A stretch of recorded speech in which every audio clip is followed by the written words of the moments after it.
तो आज के इतिहास की वीडियो बहुत छोटी है पर पावरफुल है, इसलिए आप वीडियो को पूरा देखें, क्योंकि जितना इतिहास जानोगे उतना खुद को पहचानोगे।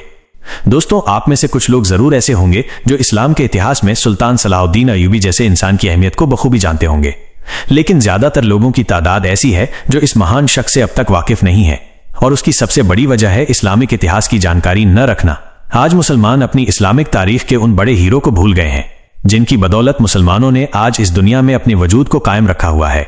शायद यही वजह है कि आज मुसलमानों पर ऐसे हालात आ चुके हैं, लेकिन अब वक्त है कि हम अपने असली हीरोज की हिस्ट्री जानें और उनके किरदार की तरफ लौटें।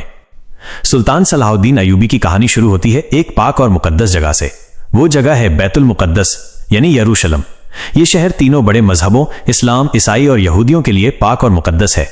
क्यों मुकद्दस है, इसके लिए एक अलग वीडियो बनानी पड़ेगी, इसलिए अभी की कहानी पे आते हैं। इस्लाम में काबा शरीफ के बाद अगर कोई दूसरा सबसे बड़ा दर्जा है तो वो है बैतुल मुकद्दस। शुरुआत में मुसलमान बैतुल मुकद्दस की तरफ अपना रुख करके नमाज पढ़ते थे, लेकिन इस जगह पर सदियों से तीनों समुदाय में कब्जे की लड़ाई होती रही है। यरूशलम कभी यहूदियों के हाथ में रहा, कभी ईसाइयों के हाथ में, तो कभी मुसलमानों के हाथ में रहा।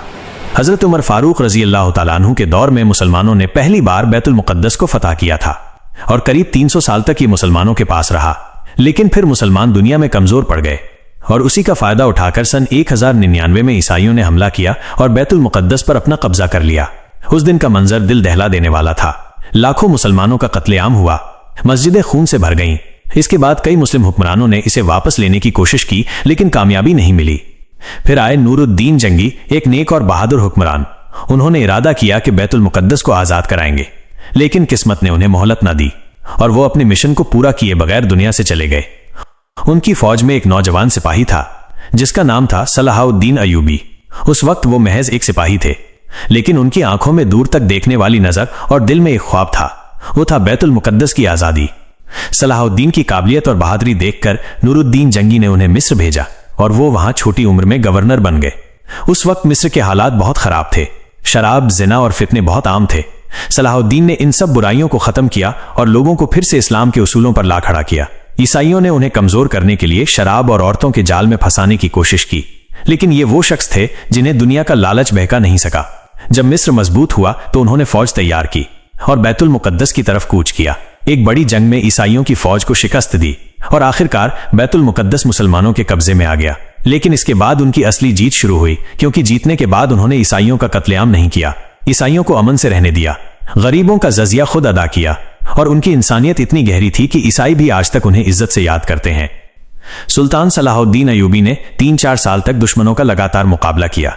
आखिरकार दुश्मनों को लगा कि जीतना नामुमकिन है, तो दुश्मनों ने सुलह कर ली और वापस चले गए।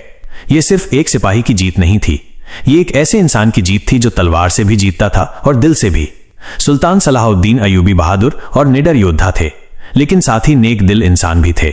हमेशा गरीबों से मिलते, उनकी मदद करते और जो भी रुपया आता उसे लोगों की भलाई में और मस्जिद अक्सा की आजादी में खर्च कर देते। यहां तक कि उनके पास कभी इतना पैसा जमा नहीं हुआ कि वो हज कर सके, जबकि उनकी हमेशा से यह ख्वाहिश थी कि वो हज के लिए जाएं। मुसलमान और गैर मुस्लिम दोनों से बराबरी और नरमी से पेश आते। ईसाई भी उनकी दरियादिली की तारीफ करते। लेकिन दोस्तों, जिंदगी में एक ऐसा भी दिन आता है जब सबको दुनिया से जाना पड़ता है। सन 1193 ईस्वी में वो बीमार पड़ गए। आखिरी दिनों में उन्होंने कहा, मैंने सिर्फ अल्लाह की खुशी के लिए काम किया और सच्चाई के साथ किया है, अब मुझे किसी चीज की फिक्र नहीं। उन्होंने वसीयत की, मुझे उसी कपड़े में दफन करना जो मैं पहनता हूं। 27 सफर 589 हिजरी 4 मार्च 1193 ईस्वी की सुबह दमिश्क में उनका इंतकाल हुआ। इंतकाल के वक्त उनके माल में इतना पैसा भी नहीं था कि उनका कफन खरीदा जा सके। तब काजी ने अपने पास से उनके लिए कफन खरीदा। जनाजे में मुसलमान ही नहीं, ईसाई और यहूदी भी शामिल हुए। एक शख्स ऊंची आवाज में कह रहा था, देखो ये वही सुल्तान है जिन्होंने आधी दुनिया फतह की, लेकिन अपने लिए एक दीनार भी नहीं छोड़ा। सुल्तान सलाहुद्दीन अय्यूबी की जिंदगी हमें सिखाती है कि असली हीरो वही है जो ताकत और रहमत दोनों को साथ लेकर चले। वो तलवार से भी जीते और इंसानियत से भी, और सबसे अहम सबक, वो अपने लिए नहीं बल्कि उम्मत और इंसानियत के लिए जिए। दोस्तों, असल हीरो तो ये हैं जिनके बारे में आज की पीढ़ी को जानना बेहद जरूरी है, और वो हमें किताबों और इतिहास के पन्नों में मिलेंगे। हमें बस उन्हें याद रखना है और उनकी तरह बनना है। आपको ये वीडियो कैसी लगी कमेंट में बताएं और चैनल को सब्सक्राइब जरूर करें।